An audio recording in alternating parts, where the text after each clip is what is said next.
रेशेदार चिकन के शामी कबाब आलू के साथ ऐसे बनाएंगे जो भी खाएगा दाद दिए बगैर नहीं रह सकता। तो बस बताई गई रेशो के मुताबिक हमारा कबाब मसाला इस्तेमाल करें। आधा किलो बोनलेस चिकन के लिए एक पैन में मैंने 2 टेबलस्पून ऑयल लिया है। बस इस ऑयल में हम चिकन डालकर अच्छी तरह फ्राई करेंगे।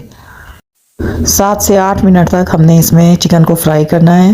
फिर इसमें कबाब मसाले ऐड करेंगे जो इसके जायकों को मुनफरिद और ख़ास बनाएंगे। 8 मिनट के बाद सबसे पहले मैं इसमें जो चीज़ें ऐड करूँगी, आधी छोटे साइज़ की प्याज मोटे टुकड़ों में कटी हुई, साथ ही लहसुन के चंद चवे, तकरीबन 4 अदद स्लाइस में कटे हुए, और इसके अलावा खुश्क मसालों में 1 चम्मच नमक, 1 चमची चिकन पाउडर, आधी चमची काली मिर्च पाउडर, आधी चमची सफ़ेद मिर्च पाउडर, 1 चम्मच ज़ीरा, दालचीनी का 1 मोटा टुकड़ा, 7 अदद साबुत मिर्चें, 5 काली मिर्चें और 2 अदद लौंगे। साथ ही 1 गिलास पानी ऐड करें कि जिसमें ये अच्छी तरह गल जाए। पानी में उबाल आ जाए तो ढक्कन ढककर इसको लो मीडियम फ्लेम पर तकरीबन 20 मिनट के लिए छोड़ देंगे कि चिकन अच्छी तरह गल जाए। अब आप देख सकते हैं कि चिकन गल चुका है, जबकि पानी इसमें थोड़ा सा बाकी है। तो ये जो थोड़ा सा पानी बाकी है इसको हम बिल्कुल हल्की आंच पे खुश्क कर लेंगे। पानी का खुश्क होना बहुत ज़रूरी है। फिर मैं आगे का प्रोसेस आपको बताती हूँ। यहाँ पे 3 अदद दरमियाने साइज़ के आलू उबाल लिए हैं। बस इनका छिलका उतार के इन्हें अच्छी तरह मैश कर लेंगे। आप देख सकते हैं कि चिकन को हमने श्रेड कर लिया है कि बहुत अच्छी तरह गल चुका था, तो इसलिए बहुत आसानी के साथ ये श्रेड हो गया। साबुत मिर्चों को इनमें तोड़ दिया है और मैश किए हुए उबले आलूओं को हम इनके अंदर मिक्स कर लेंगे। अगर दालचीनी या लौंग कोई साबुत नज़र आए तो उसे निकाल दें मिक्स करते वक्त। आधा किलो आलू के लिए ये बिल्कुल परफेक्ट रेशो है।